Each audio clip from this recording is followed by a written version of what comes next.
Hello, everyone. Welcome. Welcome to today's webinar. We're going to go ahead and get started here in just a minute. We're just going to let people trickle in for a second and get started in about 1 minute.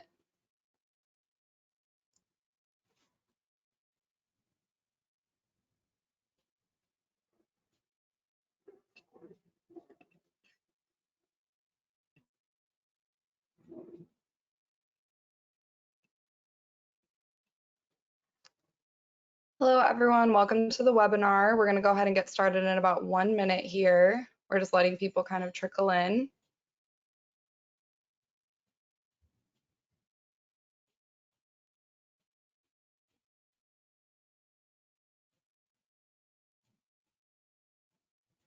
All right, we're going to go ahead and get started.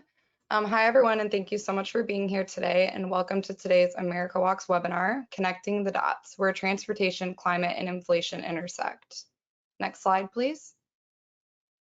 I'm Kate, and I'm the communications manager here with America Walks, and I'm joined here by our program manager, Susan Lay, and our executive director, Mike McGinn. They are going to be our moderators today. Next slide, please. We want to thank our partners here for helping us put these events or make these events possible. We have the CDC, EcoCounter, and Tool Design. Thank you. Next slide, please.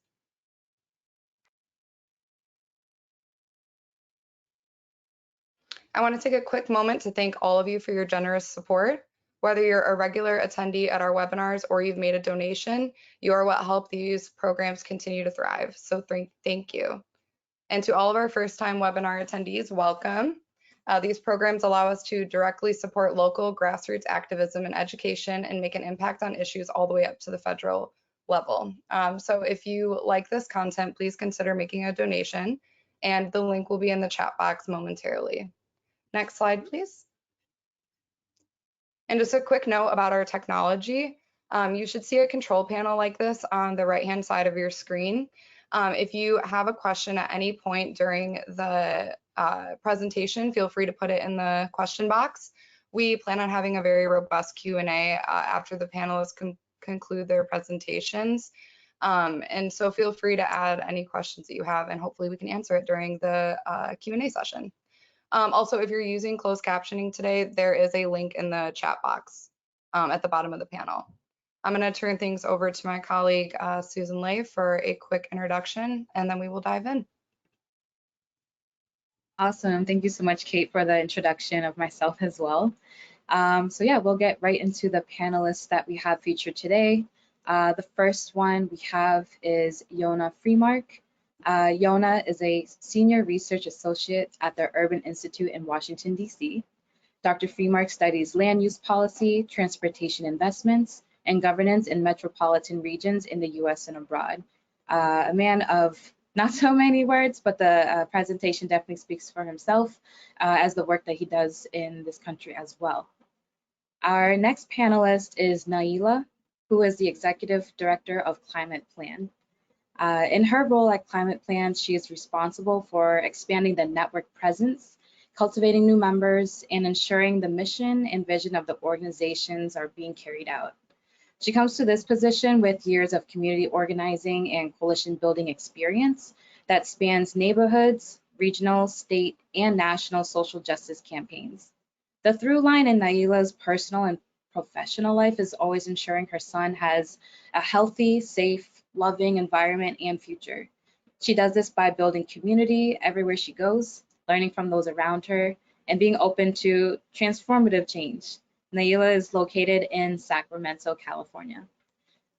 Those are our panelists for today, and I'll go ahead and pass it over to Yonah to go ahead and start the first presentation of the day.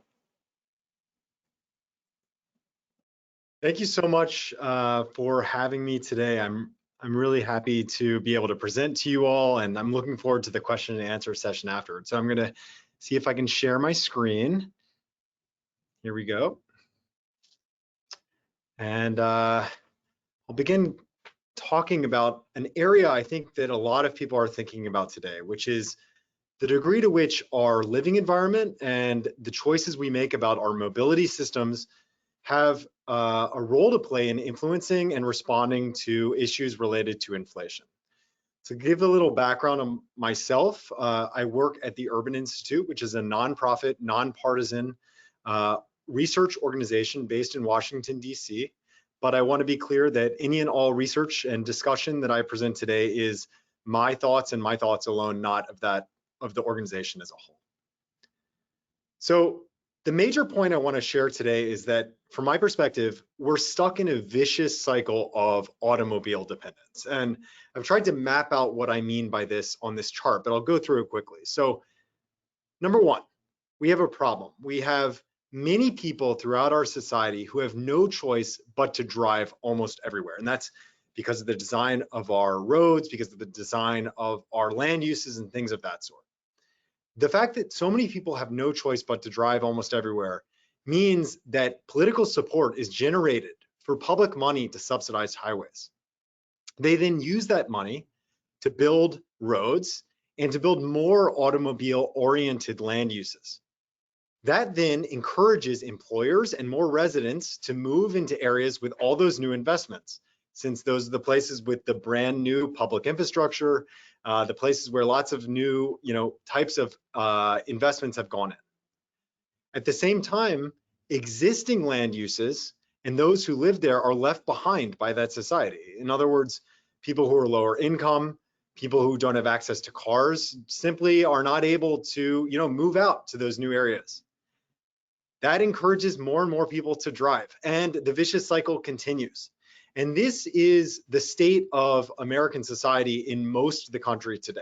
And without putting out a change in the way we think about investment, about how we want to live, my worry is that we're going to continue circling through this cycle of auto dependence into the future.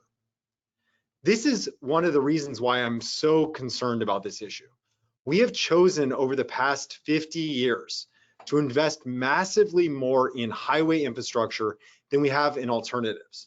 So this graph gives you a sense of all the money, all the levels of government in the United States have spent on road infrastructure, shown in blue here, versus mass transit and rail infrastructure, shown in red here at the bottom.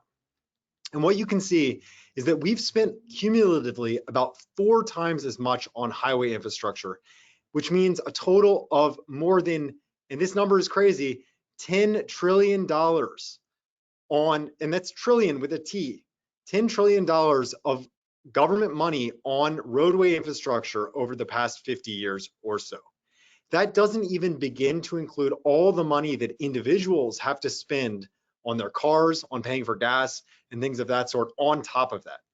All this money going into the roadway system has just reaffirmed the problems with that automobile dependence I described before.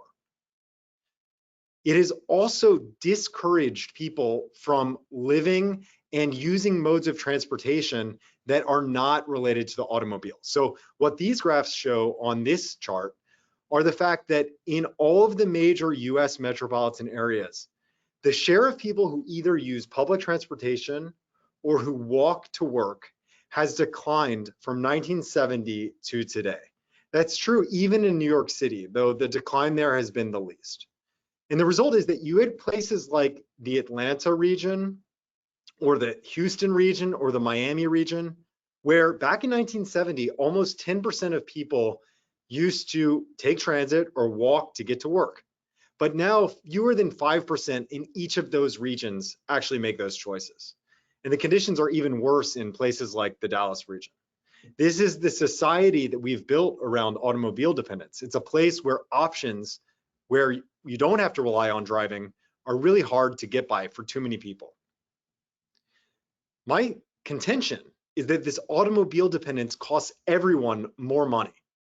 So auto dependence and a society built around the car encourages car ownership. You have no choice but to buy a car if you live in most parts of the United States and if you want to participate in the economy of our society.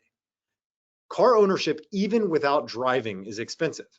You have to pay for insurance, you have to pay for car registration, you have to pay for the upkeep of the car itself and the purchase of the car. Car dependence encourages you to drive more and more. That driving means more gas, so you have to spend all this money on gas, and more possibility that you get stuck in a crash.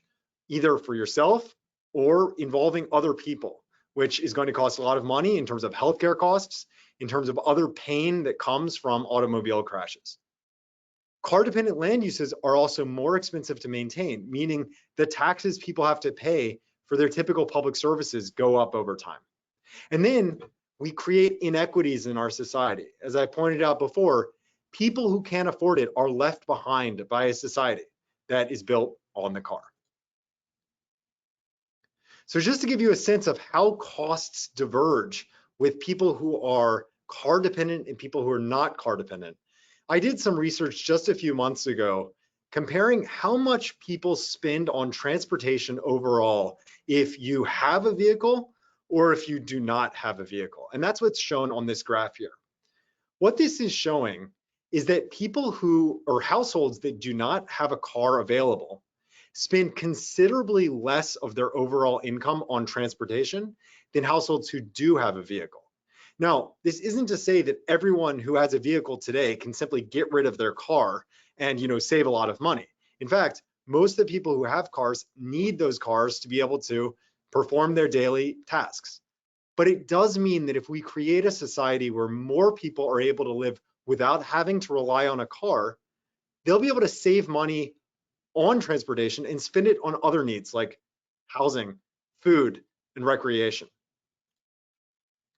This compares the overall costs of municipal governments in a suburban versus urban lifestyle. And this is really a comparison between automobile dominant land uses and non-automobile dominant land uses. And the reality is that automobile dominant land uses require people to be spread out over land in a less intensive manner. And while it may seem like that's easier to maintain or less expensive for municipal governments, in reality, it makes it more expensive to do things like provide trash collection, provide policing, provide school busing, or things of that sort. And what this graph is showing is that for the average municipality, once you control for local factors, urban concentrated land uses combined with lack of automobile dependence is much less costly in terms of the amount of tax revenues that you need to bring in. So I wanted to give some examples of how inflation might affect different households differently depending on their car dependence. And I created these 3 hypothetical households based on some typologies that I developed by looking at the data on how different people throughout the United States act. So household 1 is a household that lives in a city center, spends a lot of money on their housing. They spend $3,000 a month on mortgage or rent, but they're able to live in a walkable community and they don't own a car. Those people spend about $4,000 a year on transit, on bikes, and on taxis to make up all their local transportation needs. And they spend a total of $40,000 a year on housing and transportation combined. Household 2 spends about $2,500 a month on mortgage. So they live in a somewhat walkable area that's a bit more expensive than the average area, but less expensive than a very walkable area. They own 1 car and they drive about 14 miles a day. They spend $10,000 a year on their car and other transportation needs. And they too spend a total of $40,000. Then finally, there's household 3. This household spends considerably less on housing. They only spend $2,000 a month, but they have to own 2 cars and drive 40 miles of driving a day. They spend $16,000 a year on their cars in order to be able to get around. So these 3 households in a year of $3 a gallon of gas are all spending the same amount of money for their housing and transportation needs. But let's say gas increase in cost substantially. We go through a period of significant inflation in energy costs, like we've seen over the last few months. Household 1 with no car spends nothing more on transportation expenditures because, frankly, they're spending almost all their money on public transportation or bikes. Household 3, on the other hand, the one that is entirely reliant on cars to get around, spends about $1,500 extra per year on gassing up, totaling $3,000 on gas costs alone. That's a 7.5% increase in household expenditures, which is going to blow out that $40,000 a year they spend on housing and transportation. So this is just one sort of prototypical example of the way that inflation can dramatically affect people's costs of living if you live in an auto-dependent society. So I really strongly believe that reducing automobile dependency can play a major role in reducing costs. A society where fewer people drive is a society with less transportation expenditures overall, both personally and publicly. Second, it's a society that is more resilient to random spikes in energy prices, and one that, of course, is less destructive to the environment. It's also a place where access to daily needs is not dependent on personal wealth. We aren't telling people that if you can't afford a car, you aren't able to get around. So thank you so much for letting me give you this introduction, and I look forward to the discussion after the next presenter.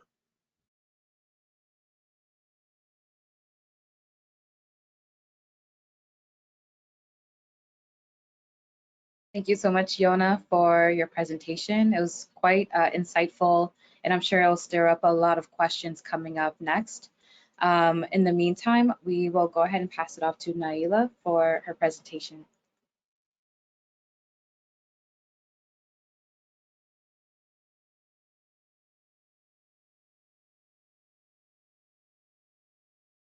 Nailah, you're muted, I believe. Can you pass me the screen share ability again? Sorry. Oh. Perfect. Oh, that's the end of my presentation. All right. Hello, everyone. Can you guys see my screen? It's still loading on my end. Okay. Yeah, mine as well. Oh, no. Okay. Let's see.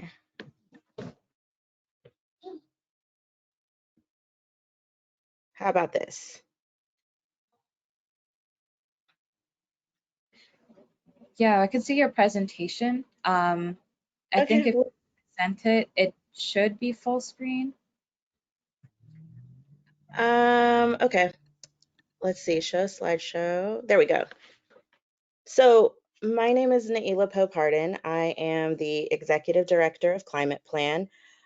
We are a statewide organization that focuses on transportation, land use, housing, environmental justice, and climate issues. You guys can see it, right? It's not showing me on mine that you guys can see. Nailah, it's still showing that it's loading, at least on my end. I'm not sure if everybody else is seeing that as well.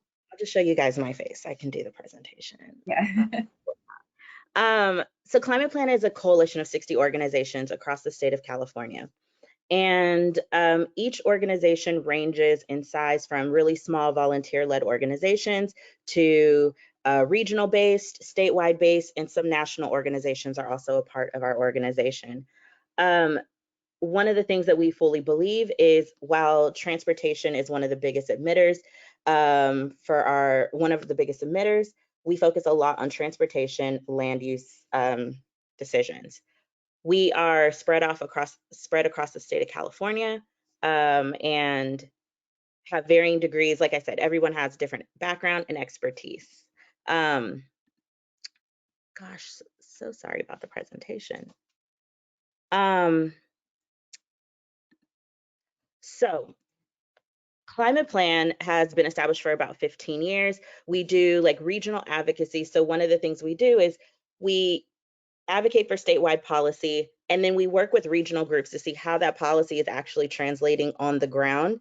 And we've been around for 15 years implementing policy, so we've been able to see some of the fruits of our labor. Policies that were advocated for 10, 15 years ago, our projects are actually going into fruition. I think one of the things that we also try and hold really close to us is the idea that we are in a climate emergency or climate crisis. And the state of transportation projects are multiple years. So even if we were successful in all of our advocacy today, just because of the way our transportation system is built, a lot of these projects aren't going to be hitting the ground for another 10 and 15 years, which is far outside of when we actually need to be reducing our emissions and making dramatic shifts. So with that said, we are advocating for, yes, long-term solutions, but also short-term solutions that can be implemented as soon as possible. Nailah, Yeah. when you had it in non-present mode, it was showing. Okay, So let me, if you want to show it that way rather than present mode. yeah, let's try that. Let me see. So sorry. And of course, like my computer is freezing. Yeah, you're just not getting the bandwidth today that you need. Stop presenting screen. This is the nature of it though, right? So There we we can, go. Leave it just like that and go through it in this format, and it shows. okay. So this is a kind of a map of climate plan scope. We also make sure that we follow everything from an equitable lens. So you can see we have organizations across the state. This is what I was saying around our model for regional work. We do regional work that translates to statewide advocacy, and we really lean into sustaining the network through facilitating, bringing people together, and holding really tough conversations. We know that like there's not one way to end this climate crisis. There's not one way to get us out. In Climate Plan, we have some of our members that believe that electric vehicles will be what saves us, and we have other members that believe that we need to abolish all cars. And so what we try and do at Climate Plan is hold the line between those two groups, those two different factions. And we have that across the whole spectrum of climate policies. So in California, we passed the Climate Action Plan for Transportation Infrastructure, CAPTI, which basically came out of the governor's executive order in 1919. And of course, my son is now trying to join the presentation.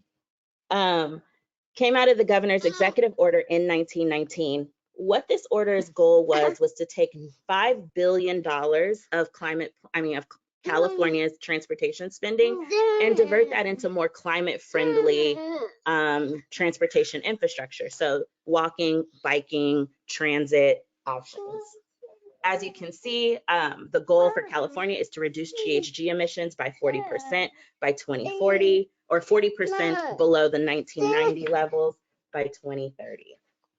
41% of all greenhouse gas emissions are coming from the transportation sector, and so that's another reason why we focus on transportation. The Climate Action Plan for Transportation Infrastructure is actually a really ambitious and really interesting framework for how we do emissions reductions in a holistic way.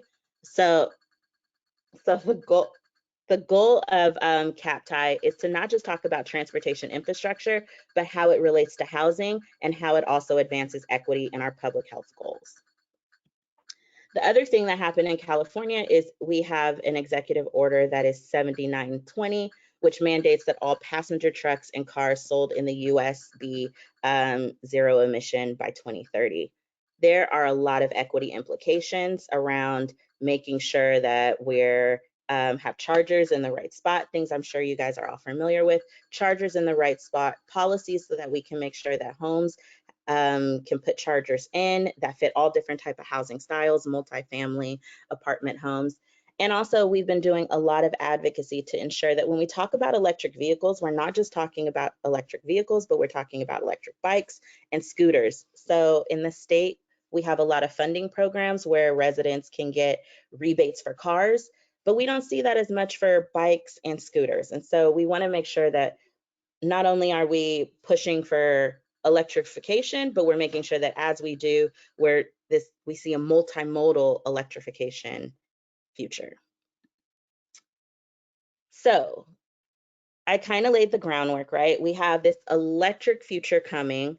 Right now, we have to divert $5 billion of gas tax money, not gas tax money, I'm sorry, $5 billion of transportation funding to climate-friendly options. And what we're seeing is this convergence of well-intentioned ideas, but not fully thought out in the execution. And so California is doing a lot of research, as other states, around road pricing. So road pricing Road pricing is just charging for roads. In California, the way that our government is thinking of it is in two different ways. One way is we price roads so that people are less inclined to drive and want to use alternative roads, so changing behavior. The other option is we're pricing roads to replace a fuel tax. So as more cars go electric, less people buy gas, less people are paying into the gas tax, and we need to find another way to help fund road repair and projects like that. So, okay. Oh, well, you wanted to add to the presentation. So we have road electric vehicles coming. We have to figure out how we're funding transportation. And then we also have to consider equity. So some of the equity considerations that we have to uphold are affordability. Hold on, everyone. Here. There you go. Ow. You want that? Affordability. So can people afford electric vehicles? Access to opportunities. Do people have access to chargers? Does our electric vehicle future ensure that people can get to where they need to go? Homes, grocery stores, medical jobs, like, are we making sure that people have access as we're moving to electric vehicles? Access to technology. Do people have access to chargers? Are chargers accessible? Do chargers fit people's lifestyles? If we have apartment complexes that we're putting chargers in, are we making sure that there's enough chargers to manage the whole apartment complex? And then overall community health. Overall community health is another thing that we have to consider, which is as we're moving all electric, are we just pushing a bunch of gas guzzling diesel cars into low income neighborhoods? Are we making sure that we're building transportation infrastructure, like walking and biking infrastructure that helps people get to where they need to go in the safest, healthiest ways? Okay, we're almost done. Hey, we're almost done. Goodness. Today is that kind of day, you guys, so bear with me. So stop screen sharing. There we go. Back to me and baby boy. So in all of this, when we think about, like, exactly as Yonah was saying, there are households that have to pay more for transportation infrastructure, for transportation costs. And as prices go up in inflation and we start to do road pricing, we're really worried about affluent folks who can afford electric vehicles will transition to electric vehicles and move into the future. But as we're still trying to figure out how we pay for our roads and figure out that other funding source, we want to make sure that that's not happening on the backs of people who can't afford to make the transition to electric vehicles and gas guzzling cars. Here. And so I think it's really important to make sure that we're considering equity, that we're not just talking about, that we're talking about like this multimodal future, and that we're making sure that the end user is the person that we're amplifying and uploading the most. All right, guys, I'm ending it really quick. Look forward to the question and answer section. I'm gonna go grab a snack to try and hold off the three-year-old.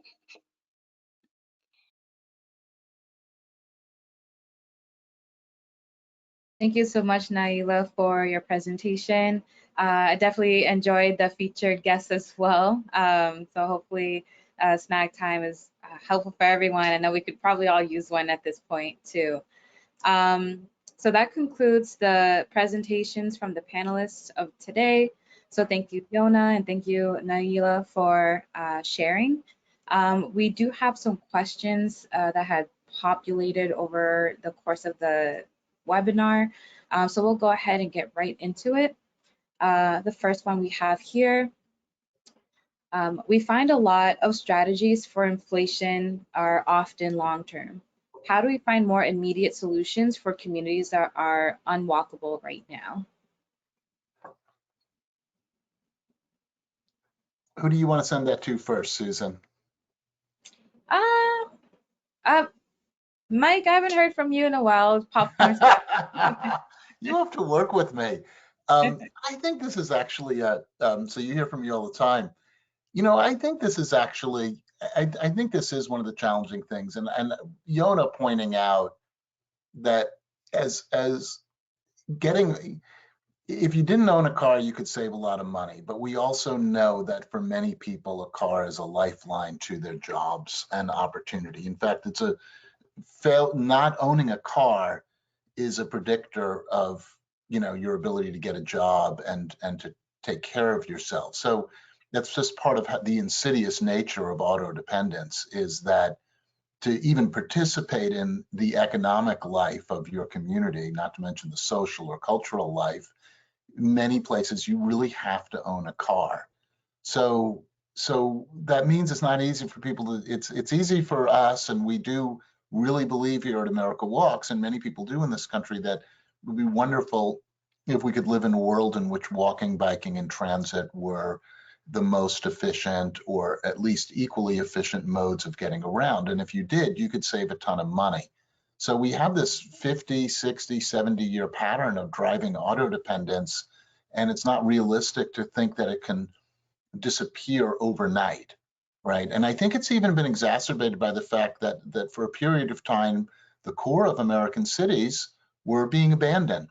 So the walkable places were available to lower income people, and that might be the place where there was still a semblance of transit. Even though we disinvested in transit, there was still a transit core there. There was still a walkable core there. There were still mixed uses and retail and maybe jobs within walking or transit distance. And as the core of many cities has become more popular, lower income people are being forced into the suburban areas where car dependence is even worse. So I guess that's a really long preamble to say it took a long time to get us in this spot, and it's going to take us a long time to get us out. But I'm gonna make the argument it doesn't have to take that long if we made it a priority. You know, for example, you know, in Boston, this was a number of years ago, they just put orange cones down the road and made the bus route out to Mattapan and Dorchester bus only. Ridership spiked. I now see that Mayor Michelle Wu has just made transit free on certain lines. Ridership has bumped 30%. So we could really quickly put in bus only lanes. We could, if we chose. I just saw President Biden making a pitch to send more money to cities so that they can hire more police officers. Well, there's a shortage of bus drivers right now in the system, and we make buses, and you know, maybe there's a shortage of buses too. We could roll out a lot of buses and a lot of bus drivers in a year if we made that a priority, like we make other things in our society a priority. Look at Paris, the number of people that have switched to biking when they rolled out bike lanes. I mean, we see that places that have infrastructure, people can adapt. And I haven't even gotten over to the land use side. It does take longer to build housing, but if we opened up zoning and allowed people to move into places, if we eliminated parking minimums and allowed parking lots to be converted to housing or mixed uses, you know, or the like, if we allowed small businesses to open up in communities instead of saying they can only be single use residential, it feels to me that if we wanted to mobilize to a more walkable society where we weren't dependent on fossil fuels and we were not dependent on, you know, sending more money to Putin so we can invade other countries, it feels to me like we could mobilize to do that and start moving the dial a lot faster than people think. So sorry for the long answer, but that's my take. I'll throw it back to Yonah and Nailah for their thoughts on that. You know, I would quickly add that we have, you know, I described this vicious circle, this vicious cycle of automobile dependence. And I want to really reaffirm one thing you said, Mike, which is that this is not something we're going to resolve tomorrow. And I wish it were, but it's not going to work like that. It's going to require all of us working the rest of our lives to change the way our communities look and the options people have in front of us. And I think this is not dissimilar from racial justice, economic justice, and the other big issues that face American society today, in that we know what's wrong and we know we need to make massive change, but we can't just, get upset now and hope to solve it tomorrow. It's going to be us getting upset for the next, 50 years and solving it for the next 50 years together. And I think that that is a scary prospect, because I think we all would love to be able to say that we can solve these problems tomorrow, but we need to be thinking about how we can continuously and permanently make issues related to walkability, related to land uses that work, part of the political conversation and something that people who are running for office care about and that want to do something about it in their cities. Now, on the more optimistic note, I do agree with you that there are mechanisms we can use tomorrow that can at least put a dent in these conditions. One of those, I think, is literally working with companies and the public sector to give more people the ability to continue working from home when transportation costs are really expensive. I think we need to take that seriously, especially for people who are at the lowest income ranges, who are often the people who are most likely to be required to go to work. Giving them options to be able to work from home more often, I think, can save people a lot of money. And then another thing that I think is really valuable is rapid street transformations like the ones you described in Boston and Paris. We can't do those everywhere, and a lot of people will still feel uncomfortable walking and biking, but we can make our streets more comfortable for bikers and pedestrians tomorrow if we choose to do so. So I'm hopeful we can see more progress in that direction soon. And I'll just hop in really quick. I gave him a pin. I just sacrificed my walls for this webinar, you guys.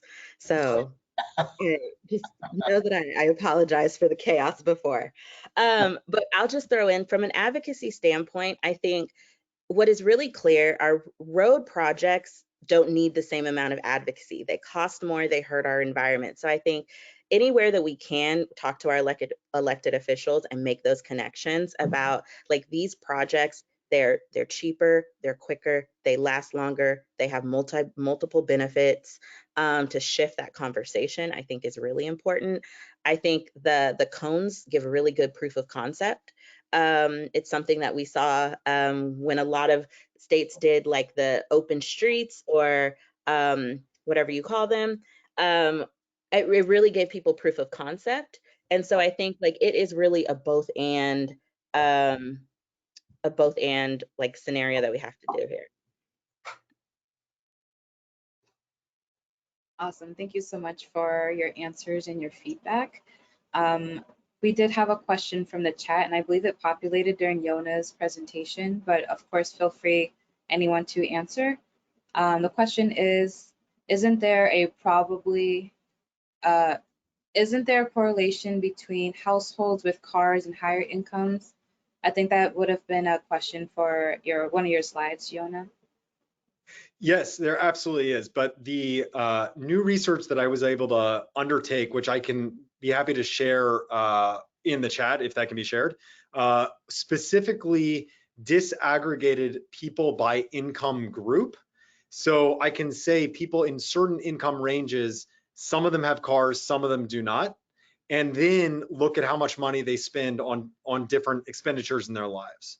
So it is true that on average, obviously people who are wealthier have cars, but those people who are lower income and do not have cars spend considerably less on transportation than those who are low income and do have cars, if that makes sense.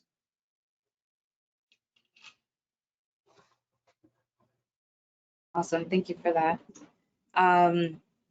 Another question from the chat.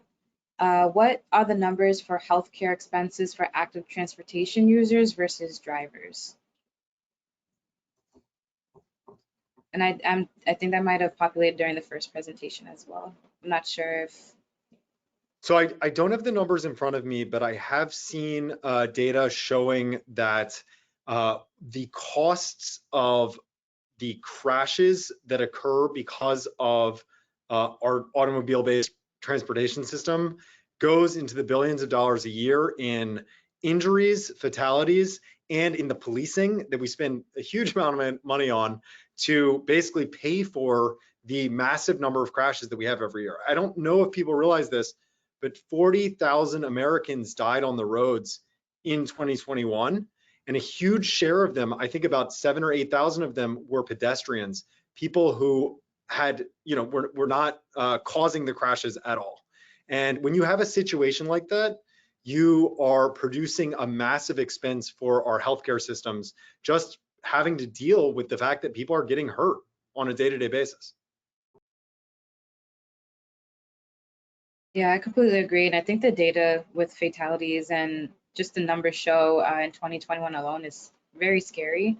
So this work is super important to, decrease the numbers or try to push, as Mike would say, push the needle in the work as well. I believe there was a slide in Nailah's presentation where this question may have came from, but the question is, what are the expected improvements for mandating passenger cars and SUVs to be emission-free in 2023? I guess what is the overall goal of that, and what would that look like in our society with that change if it were to come? Yeah, so in California, we have a mandate that in 2023, all new passenger vehicles and trucks that are sold need to be electric or zero emission vehicles. And so that's new vehicles sold. If you are selling your car, that doesn't affect that. So there will still be a ton of gas cars on the roads.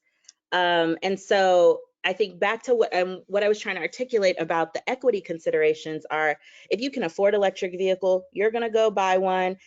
There's a bunch of rebates and tax incentives that you get to be able to buy electric vehicle. You're going to be good and dandy.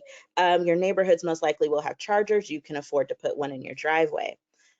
What will happen is we know that a lot of people will not by 2035 be able to buy a new vehicle that's all electric. Their homes may not be set up for it. Their communities may not have charging stations in there, and the affordability of electric vehicles as well. And then also there's this idea around, I don't want to say access to opportunity, but like just proof of concept and education around the need for electric vehicles. And so those folks that are still driving gas cars, their gas prices will go up. The less people are using it, the gas tax will have to go up because we use the gas tax to fund our roads. And so what we'll have is our roads, our bridges, our highways, and everything that we're driving on are going to be paid on the backs of poor people or people who are not choosing to go electric. And it's something that, while yes, we need to move to an all electric future, we need to move in an equitable way. And so we need to really take a pause and figure out what are all the equity considerations to be able to ensure that as we move in transition, everyone benefits and no one is taking an increased burden. I just want to lean in and just say that is such a insight about the transition to electric vehicles that I don't think we're grappling with at all societally, right? Which is, and I've spent a lot of time, people may know as mayor of Seattle, I've been very active in the state of Washington and transportation politics for a long time. And I don't think Washington state is very different from other places. With the adoption of electric vehicles, there's a decline in gas tax revenue. And there remains a kind of insatiable need for highway expansion. So a lot of businesses and a lot, that are just dependent upon that influx of dollars on a regular basis for these major construction projects. So where does the money come from? So they're turning to tolling right now. And by the way, those of us on the climate and demand management side have often looked at tolling as a way to reduce the number of vehicles using the road. But what I've seen now is that tolling is being seen as the next place to go to finance the highway expansion, right? Which is just going to make what Yonah has presented even worse, right? And really will exacerbate the equity issues that you just raised, Nailah. Now it'd be one thing if we were using those dollars to fund transit, if 100% of the tolling dollars was used to reduce the need for highway expansion, maybe even close some highways because you don't have as many people using them, and put that money into dollars, or convert some of those highway lanes to intercity transit. I mean, we already have right of way that connects all of our towns to each other. They're called highways. We just, like, if we actually ran point-to-point bus service from center to center across our states and across our nation, that would be a really helpful thing for a lot of people. So it's like, who's getting the benefit from this transition to electric vehicles? And it really is focused on people who have the means to buy a new vehicle. And that's not all of us by any means. And that's a really huge equity consideration here. In the rush to EVs, we're going to leave a lot of people out of a transportation future that were left out of the car one, except now they might even be being taxed to pay for it, because I think all the viewers of this webinar probably understand as well, gas taxes do not pay for our roads. They're paid for with general taxes as well. And in places that have sales taxes and property taxes, those aren't necessarily particularly progressive sometimes. And, just to add to that really quickly, Mike, one of the biggest problems we have in the United States is that the new car electric market is very small in terms of vehicles available for purchase, which people may not realize, but there are 3 times the number of available electric models on the market in Europe today as there are in the United States. And a huge share of those vehicles available for purchase in Europe are quite low cost. We're talking $20,000 to $30,000 compared to in the US, where the vast majority of electric cars on the market are very large SUVs and trucks, which, by the way, have questionable environmental benefits and are bad for pedestrians, but also are extremely expensive and totally off limits for people who are moderate and low income. So we need to make more of an effort to actually have a market that people can invest in. If we're going to say you need to have an electric car, you need to better make sure that people have options that are actually available for their abilities. Yeah, absolutely. And I think, having equity being a part of the conversation, you can never have enough of that conversation and educating the masses in regards to that. So I appreciate you guys for sharing that, especially Nailah for shedding light onto that as well, just to spread that wealth of knowledge as well. I think there's been a lot of talk in regards to, as Yonah would say, the vicious cycle of automobile dependency. I think to a lot of people, it's intimidating at first and it's hard to digest, but there are a lot of people who want to break the cycle. Where can, I guess, regular civilians, where can they look to start to make a change, or how can they make things seem more tangible so they can take the first step to making a difference in their community? I'll put in a opening plug for and request to the audience as well. I'm really impressed that Climate Plan California has such a focus on the land use transportation intersection. And as a longtime, active transportation, community, environmental advocate, I've often felt that the climate discussion is very much focused on the power sources, right? We need an electric car, not a gas car, or we need solar and windmills rather than coal or natural gas power plants. And those are great. And we also focus on green buildings, which is fabulous, but we don't focus so much on, building a neighborhood that uses a lot less energy. And we know which neighborhoods they are. Yonah's description of a walkable place saving you money, the reason it saves you money is you're using a lot less energy in that neighborhood for a lot of reasons. So I'll make a plug for Climate Plan California as a place to give your support. But I'm really curious, and if any of any people viewing this or listening to the YouTube later, watching on YouTube later, what are the other organizations out there that are really taking on this intersection of land use, transportation, and climate? I mean, the single largest source of climate emissions right now is the transportation sector. And it's probably the hardest to change. I mean, from my political work, we all get, yeah, let's close the coal plant and put up some windmills. That sounds great. Or solar power. That's fabulous. Insulate buildings, awesome. We'll all save money. We'll have warmer buildings. I like that idea. They might even express support for things like walking or more transit. But when you get to the point of saying, hey, let's add an apartment building to your neighborhood, how do you feel about that? People tend to get a little, get their backs up about that, even though that would give people much lower energy costs, much lower transportation costs to live in a mixed use neighborhood in an apartment building. Similarly, let's make something a bus lane. People really get their backs up about that.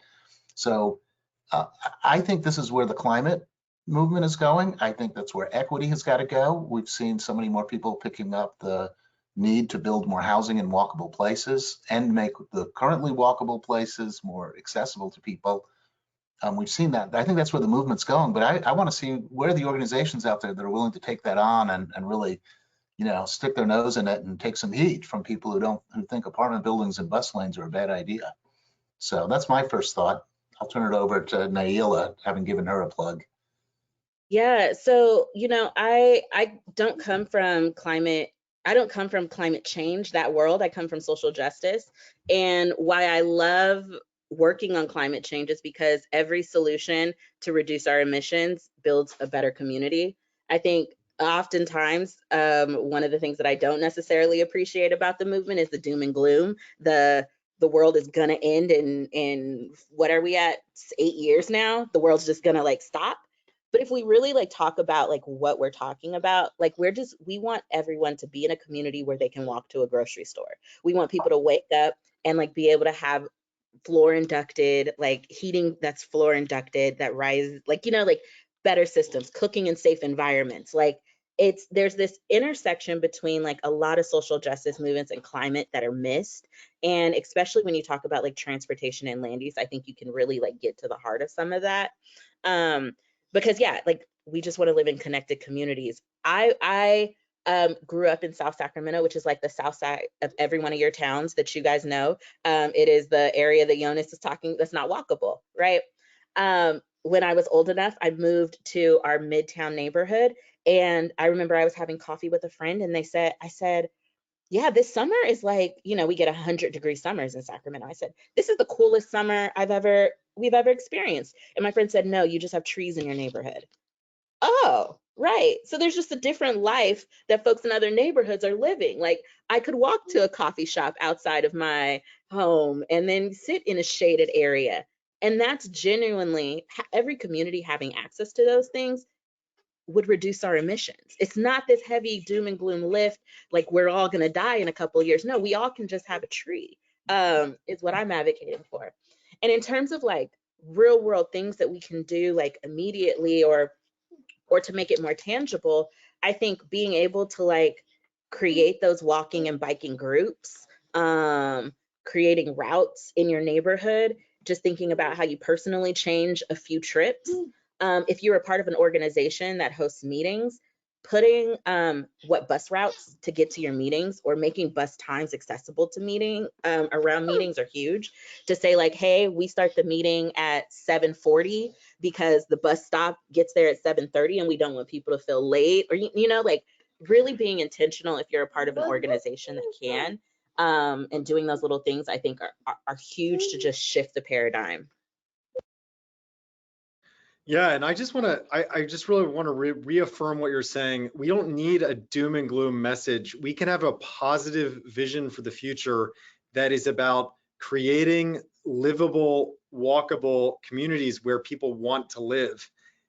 The big challenge, in my view, is that those neighborhoods are often more expensive because people like them so much. There's a reason why it's more expensive to live in a neighborhood that's walkable. It's because people love to be able to walk around their neighborhood and enjoy the trees and enjoy the ability to go to a coffee shop. So the question is, can we work together to ensure that everyone has access to those communities and that we provide that sort of walkability and connectivity and mixed use in every community?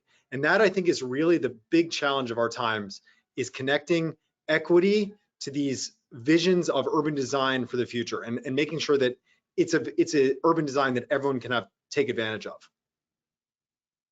There's so many, you know, there's so many built-in systems that are designed to make those places unwalkable, right? Whether it's parking minimums, which create huge parking lots, whether it's a traffic engineering approach that says you need 2 lanes each way and a turn lane and super blocks, or whether this is one I've mentioned a few times now, or whether it's zoning rules that really segregate uses. So the retail is over here in this part of town, and the homes are single family homes in this part of town, and the offices are there. and you can't actually walk from one to the other because they're so physically separated. Bring back the corner store to actually be able to, pick up a gallon of milk and a half dozen eggs if that's all you need at that moment, right? And we've really, or the work from home, like, I love when I see people showing pictures of the barber shop that's in front of the single family home or the convenience store in front of the single family home.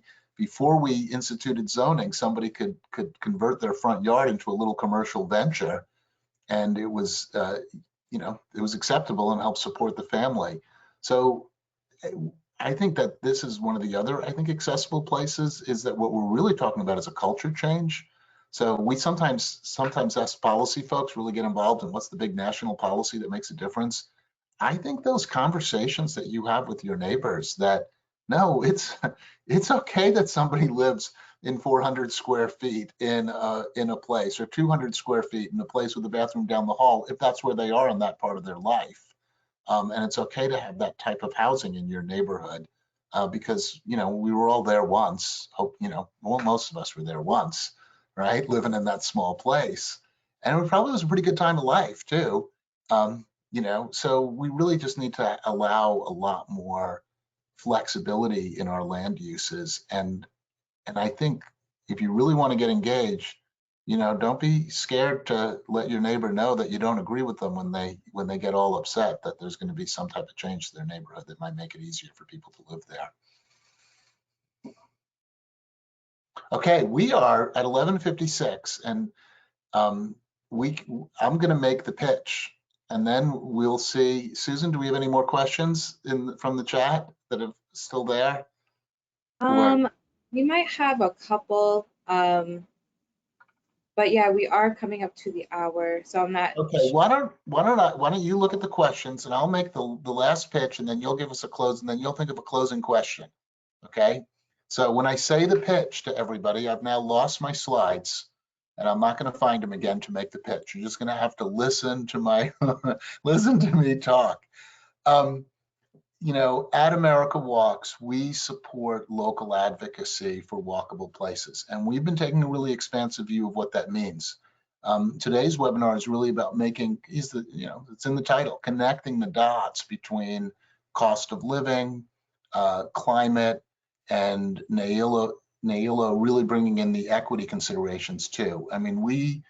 And I know if you're watching, you believe in this too, that one of the beautiful things about creating communities like this is it has effects on health, equity, climate, the economic vitality of your place, connection to opportunity for people. You're like, why don't more people support this? We sometimes ask. Well, you can help us. We're trying to get the word out. If you would like to make a contribution, if you'd like to be a supporter of this movement, please consider going to americawalks.org, making a donation. These unrestricted dollars, we've been having some good luck getting grants, but those we have to do specific programs around. The unrestricted dollars really enable us to go and pursue the issues that matter, like the advocacy around changing the federal manual that governs local streets. And we helped generate over 25,000 comments to that. Working in coalition with our partners, we helped generate over 16,000 comments to get safer vehicles. As SUVs and trucks get bigger and their visibility and their ability to see people gets worse, we weighed in at the federal level.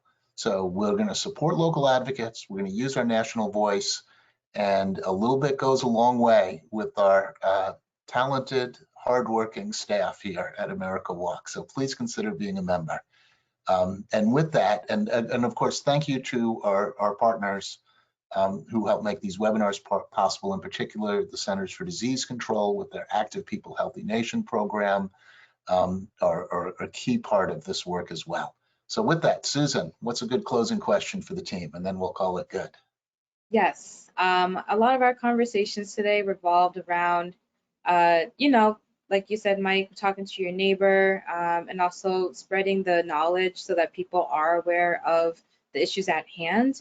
To have these substantial conversations, I would just ask, what are some good resources to get acclimated to the work and get more educated on these issues, whether it be podcasts, books, or leaders in the work?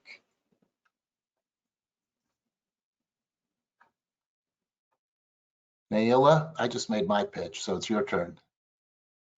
Well, I'm going to say if you're in California, and even if you're outside, engage with the Climate Plan Network. We'd love to have you, love to talk to you about ways that we could all work together. And then, oh gosh, I wish I had, this isn't a pitch for like necessarily a resource. Take one meeting walking. Take one meeting outside. You have to live it. You have to experience it in order for it to be real for other people too. Like, you do it yourself. At my first meeting of every day, I take it walking. So highly recommend you, if you have the ability, to do that as well, and reach out to Climate Plan. And, I would just add, follow the research that we're doing at Urban Institute. We have a number of research streams related to walkability and climate. I'm hopeful we can do more into the future. And, more generally, I think, get involved in your community's governance. Attend a city council meeting, join a local land use committee, talk to your city councilor on the phone. They probably will listen to you if you ask them to talk. All those things can help make a difference in making walkability more of a political issue and more of an issue that we are talking about on a day-to-day basis. So I was I was a community council president for 7 years. So you don't necessarily have to, be the president of the community council or attend all the meetings. And it's so interesting with social media and Zoom conversations. A lot of those in-person organizations don't really quite work the same way that they used to. But I would suggest absolutely get involved in something happening in your neighborhood.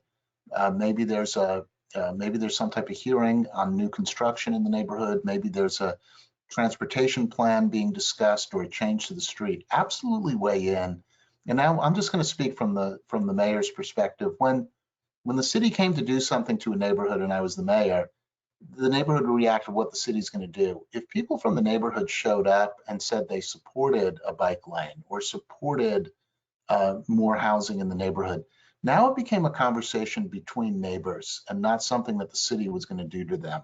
So I can't emphasize enough the importance of neighborhood voices speaking up about, building a future which enables more people to succeed and which really can, and if you are feeling some gloom and doom, and I know many of you are, and I feel it sometimes too, I've always found the best thing to do is to just get involved in the work. And me being a community council president, working for sidewalks in my neighborhood, it got me involved in trying to push for things at the city level. Then at the state level, I was pushing for things in the regional level. Next thing you know, I ran for mayor, and now I'm head of a national organization. So be careful what you do here when you get involved. You don't know where it's going to lead to. But I would say I've really met wonderful and engaging people, and it also really was a tremendous journey. It has been a tremendous journey for me. It was a tremendous journey for me as soon as I got out of my own house and started interacting with people in my neighborhood around what mattered, because it got me out of my own social and demographic bubbles and got me to meet other people and understand other perspectives. And I think that's also at the root of democracy in this country right now. So if you're feeling there's a shortage of real community action, just doing anything to connect with other people, on a face-to-face basis. One thing we love here at America Walks is something called walk audits. And I heartily recommend them. You can come to our website resource page. You bring some people together. If there's a place that doesn't feel good to walk, you can bring some people together. You can invite elected officials. You can invite your Department of Transportation and actually walk around and point out to those in power what needs to change.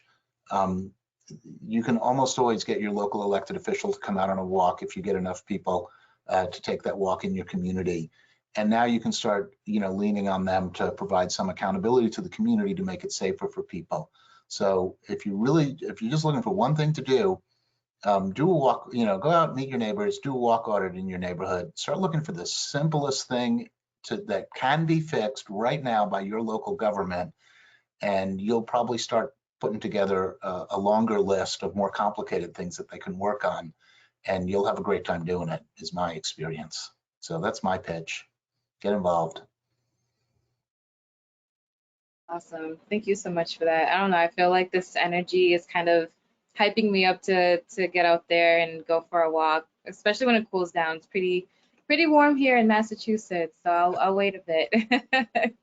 But yeah, I wanted to thank everyone for your time today. Yonah, Nailah, Mike, Kate, thank you so much for this partnership, collaboration, and your efforts as well. So yeah, definitely appreciate your time, and I hope this webinar was insightful for everyone that joined in today. And to those of you out there doing the work, thank you so much for what you're already doing. And goodbye.